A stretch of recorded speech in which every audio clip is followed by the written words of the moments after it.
Okay, so you've almost certainly heard the story of the prodigal son, right? It's one of the most famous stories ever told. This timeless tale of rebellion, loss, and just radical forgiveness. We all think we know it, but what if there's a whole other layer here? A hidden story that's not about one son's sin, but about the entire family's messed up system. Let's dive into this.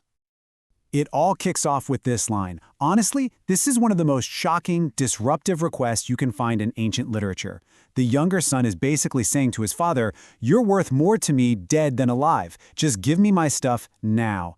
I mean, talk about a grenade thrown right into the middle of the family. And right from the get-go, we're taught to see this as the setup for this beautiful story about forgiveness. But what if we've kind of missing the point? What if the real drama isn't the son's rebellion at all, but the very foundation of the home he was so desperate to get away from? So the classic telling is pretty straightforward, you know? You've got the demand, the departure into so-called wild living, hitting rock bottom in a pigsty, then he comes to his senses, heads home, and gets this incredible welcome from his father. And of course, the whole thing ends with the older brother outside just stewing in resentment. It's a pretty neat linear story about grace. But let's just pause right here and try on a new pair of glasses. What if this story is actually a really detailed map of a specific kind of family system?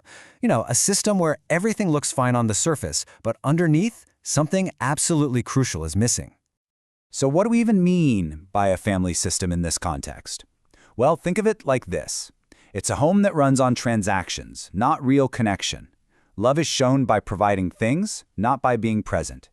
And difficult conversations? Oh, they are absolutely avoided at all costs. Discomfort isn't something you explore together, it's a problem you solve, and you usually solve it with money. And this slide right here is where it all clicks. In the classic view, the younger son is a rebellious sinner, but in the system view, he's escaping an emotional absence. The father isn't just merciful, he's also deeply, deeply conflict avoidant. That big party isn't just pure grace, it's a quick fix. And the older son, he's not just self-righteous, he's a symptom, a product of the very same system that pushed his little brother out the door. So here's the key. The younger son wasn't abused, he wasn't mistreated, all his needs were met, his future was totally secure. The problem was this profound absence, this feeling of not being truly seen or known by his own father. It was the sense that his life was a role he had to play, not a life he could actually live. And when you see it that way, his demand for the inheritance totally transforms. It's not just about greed anymore. It's the only language he has to talk about how broken their relationship is. He's basically saying, look, in this family, stuff is replaced relationship, so let's just make the transaction official. The father's reaction is just as revealing. He doesn't get angry, he gets scared. He's scared of the confrontation, scared of a need in his son that he has no idea how to meet. So he does what the system has always taught him to do. He solves an emotional problem with a financial one. He just gives him the money to make the discomfort go away. Okay, so let's trace the son's journey through this new lens. That first ask isn't just rebellion, it's a cry for help. The departure isn't just a quest for freedom, it's an escape from an emotional black hole. And the wild living, that's what this view calls the revealing. It's a desperate attempt to feel something, anything. And it all leads to total exhaustion where he's just rehearsing a transactional apology, because that's the only way he knows how to get his needs met. This is such a powerful way to reframe it. The story says he squandered his wealth. But what if it wasn't really about decadence? What if, without the rigid structure of his home, his whole nervous system went haywire, and he was just trying to feel alive, using pleasure, money, parties, anything to fill the void where a sense of self was supposed to be? And now we get to the most famous scene in the whole story. The son is broken, he's rehearsing his little transactional speech, and he's heading home. The father, who's apparently been watching the horizon this whole time, sees him. The tension here is just immense. What's going to happen? The father does something completely and utterly shocking for a man of his status in that culture. Something public, kind of humiliating, and totally out of character. He ran. That's it. Elders did not run, important men did not hike up their robes and sprint down a public road toward their family's shame, but this father did. It's a moment of just pure, raw emotion. But here is the critical question this whole interpretation forces us to ask. Was this purely a run of compassion, or was it also a panicked sprint away from the conversation he knew was coming? Was he desperate to cut off his son's painful, rehearsed apology because he just couldn't bear to hear the truth of his own failure in it? Before the son can even get his speech out, the father just smothers it. He floods the whole system with a solution. Quick, bring the best robe. Put a ring on his finger, sandals on his feet.